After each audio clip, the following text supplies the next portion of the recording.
السلام علیکم۔ آج ہم سورہ بقرہ کی آیت نمبر 236 236 سے انشاءاللہ ترجمہ اور تفسیر کا آغاز کرتے ہیں۔ تفسیر خزائن العرفان سے بیان کی جاتی ہے۔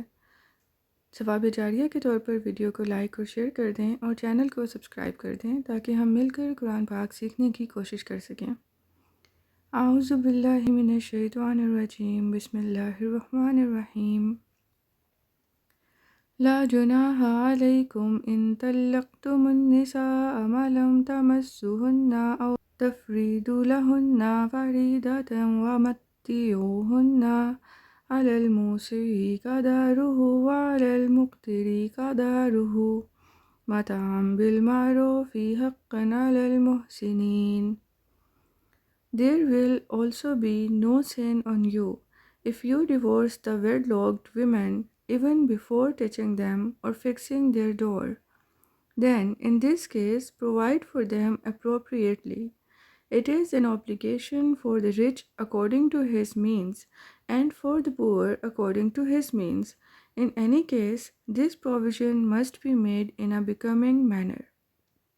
This is compulsory for the pious. تم پر اس بات میں بھی کوئی گناہ نہیں کہ اگر تم نے اپنی منکوحہ عورتوں کو ان کے چھونے یا ان کے مہر مقرر کرنے سے پہلے طلاق دے دی تو انہیں ایسی صورت میں مناسب خرچہ دے دو۔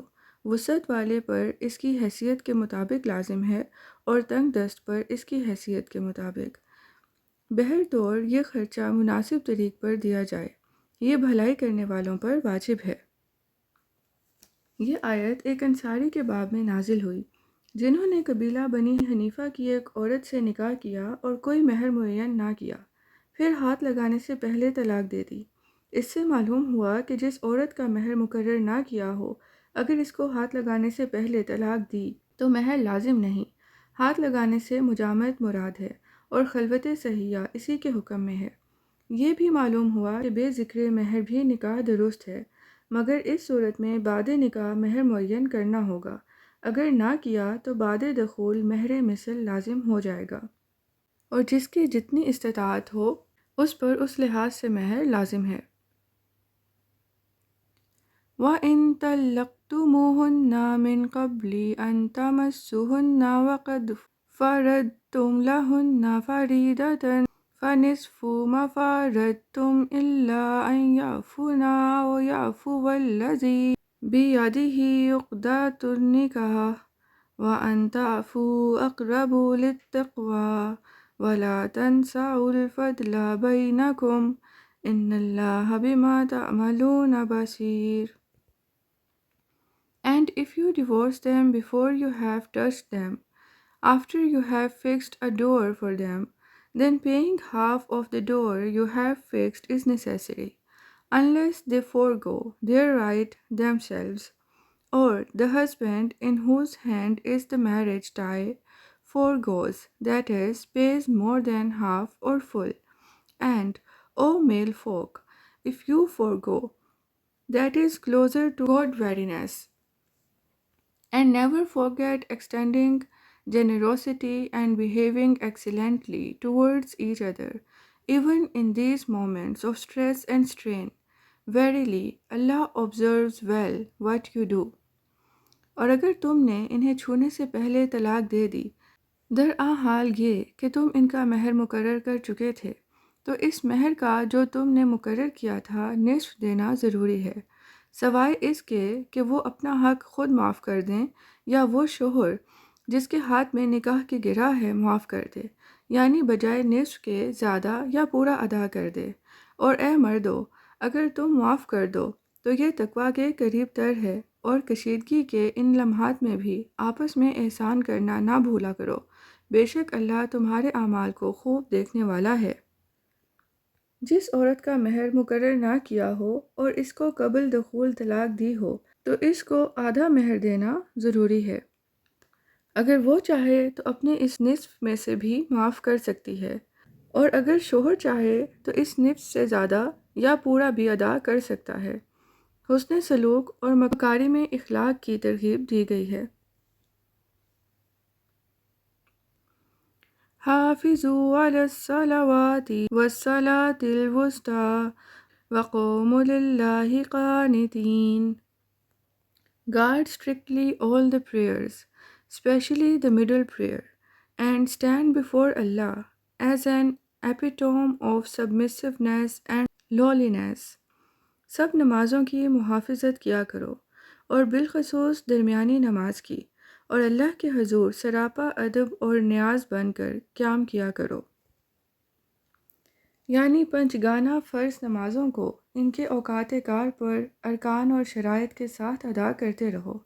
اس میں پانچوں نمازوں کی فرضیت کا بیان ہے، اور اولاد و ازواج کے مسائل و احکام کے درمیان میں نماز کا ذکر فرمانا اس نتیجے پر پہنچاتا ہے کہ ان کو ادائے نماز سے غافل نہ ہونے دو، اور نماز کی پابندی سے قلب کی اصلاح ہوتی ہے، جس کے بغیر معاملات کا درست ہونا متصور نہیں. حضرت امام ابو حنیفہ اور جمہور صحابہ رضی اللہ تعالیٰ عنہ کا مذہب یہ ہے کہ درمیانی نماز سے نماز عصر مراد ہے، اور احادیث بھی اس پر دلالت کرتی ہیں. اس آیت سے نماز کے اندر قیام کا فرض ہونا ثابت ہوتا ہے. فَإِنْ خِفْتُمْ فَرِجَالًا أَوْ رُكْبَانًا فَإِذَا أَمِنْتُمْ فَاذْكُرُوا اللَّهَ كَمَا عَلَّمَكُم مَّا لَمْ تَكُونُوا تَعْلَمُونَ.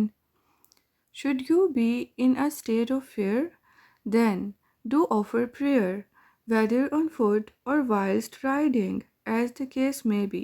But once you get back to peace, remember Allah in the manner He has taught you which you did not know before. پھر اگر تم حالت خوف میں ہو تو پیادہ یا سوار جیسے بھی ہو نماز پڑھ لیا کرو. پھر جب تم حالت امن میں آ جاؤ تو انہی طریقوں پر اللہ کی یاد کرو جو اس نے تمہیں سکھائے ہیں، جنہیں تم پہلے نہیں جانتے تھے.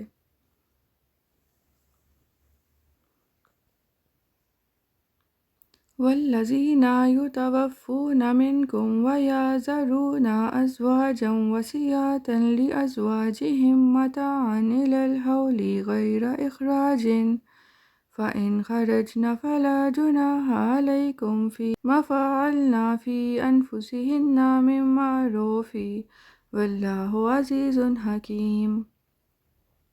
And those of you who die and leave their widows behind must leave a will for their widows before they die to provide them for their maintenance for 1 year, and not to turn them out of their houses. But if they themselves walk out on their own, then there is no sin on you for whatever they may do for themselves according to usage. And Allah is Almighty, most wise.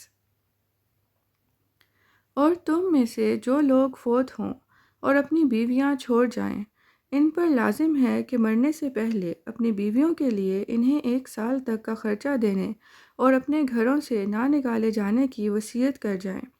پھر اگر وہ خود اپنی مرضی سے نکل جائیں تو دستور کے مطابق جو کچھ بھی وہ اپنے حق میں کریں، تم پر اس معاملے میں کوئی گناہ نہیں، اور اللہ بڑا غالب، بڑی حکمت والا ہے. ابتدائی اسلام میں بیوہ کی عدت 1 سال کی تھی، اور 1 سال کامل وہ شوہر کے یہاں رہ کر نان و نفقہ پانے کی مستحق ہوتی تھی. پھر 1 سال کی عدت تو یتربصن بانفسہن 4 اشہر و عشرا سے منسوخ ہوئی، جس میں بیوہ کی عدت 4 ماہ 10 دن مقرر فرمائی گئی، اور سال بھر کا نفقہ آیت میراث سے منسوخ ہوا، جس میں عورت کا حصہ شوہر کے ترکے سے مقرر کیا گیا. لہٰذا اب اس وصیت کا حکم باقی نہ رہا. حکمت اس کی یہ ہے کہ عرب کے لوگ اپنے مورث کی بیوہ کا نکلنا یا غیر سے نکاح کرنا بالکل گوارا ہی نہ کرتے تھے، اور اس کو عار سمجھتے تھے. اس لیے اگر ایک دم 4 ماہ 10 دن کی عدت مقرر کی جاتی تو یہ ان پر بہت شاق ہوتی، لہٰذا بتدریج انہیں راہ پر لایا گیا.